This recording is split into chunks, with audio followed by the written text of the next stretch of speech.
J'ai discuté avec une sœur sur WhatsApp il n'y a pas longtemps. Son histoire m'a touchée, ça m'a fait mal et ça m'a donné sujet à réflexion. Elle me dit, Mélissa, je ne sais pas pourquoi mon homme se comporte comme ça avec moi et j'ai l'impression que le fait que je l'ai aidé, sinon le fait que je l'ai financé durant de nombreuses années était ma pire erreur. Je lui ai dit comment ça? Et c'est là qu'elle m'explique. C'est une femme de 32 ans. Elle n'est pas encore mariée, mais le gars l'avait dotée. Le gars l'a dotée et elle a deux enfants, deux petits-enfants.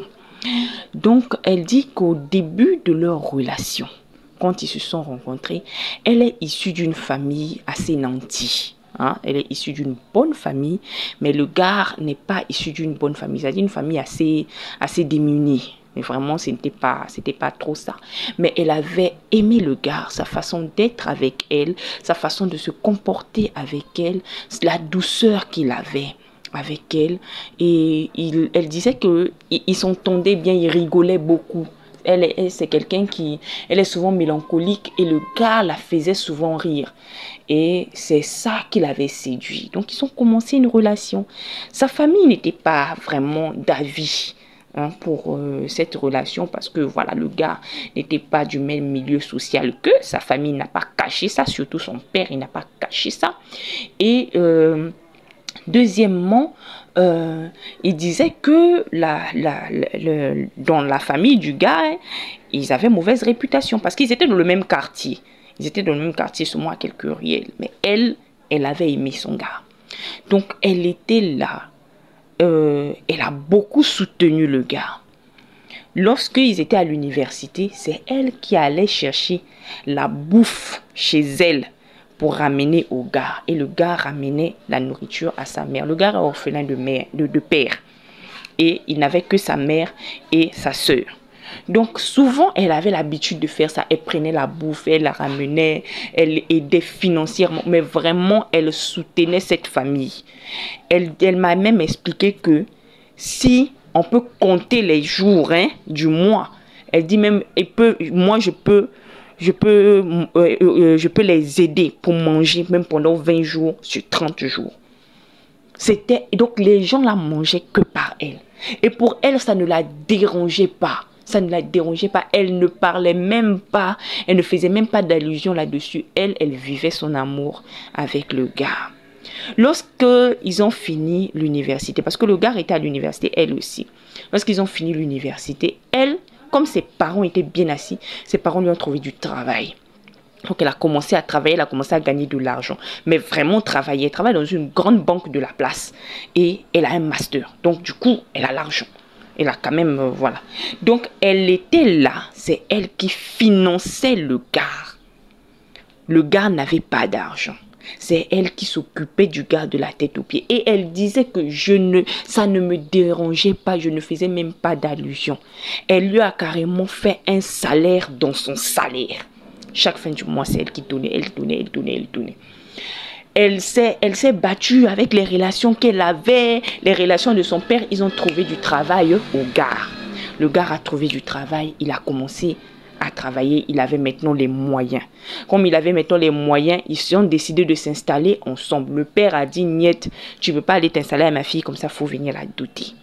Le gars a dit, ok, je vais venir doter. Donc le gars a pris un crédit, il est venu, il a fait la dot, mais il n'avait pas encore fait le mariage officiel parce que le gars lui a dit qu'il veut que leur mariage officiel soit inoubliable. Avec tout ce qu'elle a fait pour elle, pour lui, il veut l'honorer, c'est-à-dire lui faire un mariage officiel digne de ce nom, digne de son rang. Donc, comme son père exige la dot, il a fait la dot, mais le mariage officiel, il a dit à la femme d'attendre. Elle, ok, il n'y a pas de problème. Il a fait la dot, ils sont allés s'installer. Elle dit que quand ils se sont installés là, c'est devenu compliqué. Le gars a commencé à la tromper. Vous connaissez les gars, vous connaissez les gars. Il a commencé à la tromper, tromperie et tout. Et à chaque fois qu'elle attrapait le gars, qu'elle se fâchait, le gars lui disait, donc tu penses que parce que tu m'as soutenu, tu m'as acheté, Tu ne m'as pas acheté. Je suis, toujours le fils de mon père. À chaque fois qu'elle attrapait, c'était ça. Et des fois, il avait tendance à dire, si c'est comme ça, je vais calculer tout ce que tu as eu à dépenser pour notre famille. Je vais te remettre ça. Et dit, ah papa, moi je t'attrape dans un cas de tromperie. Je m'énerve, toi tu dis que je t'ai acheté. Est-ce que ce n'est pas normal que moi je puisse m'énerver? Toi tu es mon mari, tu passes ton temps à me tromper et que je ne dois pas parler. Il se mettait toujours dans tous ces états. À chaque fois qu'il avait un problème, qu'ils avaient un petit souci, même un souci d'argent, il était là tout le temps. C'est moi, c'est mon argent, c'est ma maison. À chaque fois c'est ma maison. Il dit, ah, aujourd'hui, c'est ta maison alors que toi et moi, on a toujours bâti l'avenir. On se dit, c'est pas mon problème.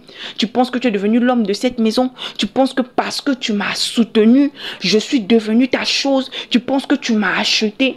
Elle dit, oh, mais comment tu peux parler comme ça? Moi, je n'ai jamais fait allusion à ça. Donc, à chaque fois qu'ils avaient des disputes, c'était ça. Et une fois, elle a surpris une conversation de son mari, hein, avec un de ses amis. Le monsieur était venu les voir. Elle revenait du boulot. Elle a vu l'ami du monsieur. Elle a salué. Ils se sont salués et tout. Elle a dit, ah, je me sens pas bien. Je vais aller dans la chambre. Elle est allée dans la chambre. Quand elle va dans la chambre, elle a oublié quelque chose. Elle dit, je vais venir au salon récupérer. Ils étaient assis à la terrasse. Et c'est là qu'elle écoute son mari parler avec son ami. Et son mari dit qu'il se sent minable face à elle. Parce que elle a vu au plus bas niveau qu'il a l'impression que il ne pourra jamais être vu comme un dieu par sa femme. Il ne pourra jamais être vu comme un chef par sa femme. Parce que cette femme-là a eu à le soutenir, parce que cette femme-là a vu les failles de sa famille, parce que cette femme-là a vu les défauts de sa famille, parce que cette femme-là l'a vu au plus bas niveau. Cette femme-là ne pourra jamais le respecter comme un chef dans la maison, que cette femme-là ne pourra jamais être soumise. Donc, lui-là, il ne se sent pas à l'aise. Et même avec son ami aussi tordu comme lui dit, tu sais, lorsque tu es avec une femme comme ça qui a l'argent, il faut savoir t'imposer. Il faut lui montrer que toi, c'est l'homme. Il faut lui montrer qu'elle n'a pas à te dire quoi que ce soit. Toi, tu es un homme, tu n'as pas à rester seulement avec elle seule. Tu dois avoir d'autres femmes aussi, d'autres femmes dehors qui vont te respecter et t'honorer. C'est pas parce qu'elle t'a soutenu. Et puis, elle t'a soutenu comment aussi, hein? Donc, parce qu'elle a donné l'argent, parce qu'elle t'a soutenu quand tu étais en galère, donc elle veut que tu restes à elle seule. Donc, toi, tu n'as plus le droit d'avoir des copines. Ils étaient en train de parler là. Le gars dit que moi, tel que je suis là, je me sens tout le temps minable quand je suis face à elle. Je me sens tout le temps bas parce que je me rappelle de comment est-ce qu'elle nous nourrissait. Je me rappelle de comment est-ce qu'elle nous donnait l'argent. Et moi, ça me rend mal à l'aise. Ah! Quand elle a écouté ça, elle s'est juste retournée dans la chambre. Elle a pleuré toutes les larmes de son corps. Elle a dit vraiment, il y a des hommes qui ont voulu m'épouser. Moi, j'ai refusé. Et aujourd'hui, moi, j'ai soutenu mon gars dans la galère. Aujourd'hui, lui, il voit ça comme si c'était un affront.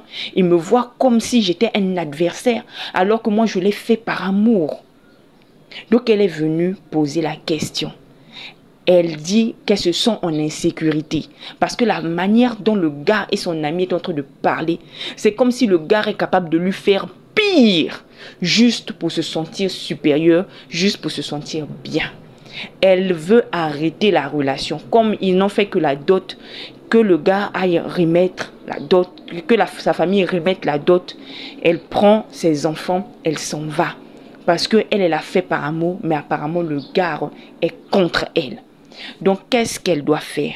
À vous dans les commentaires.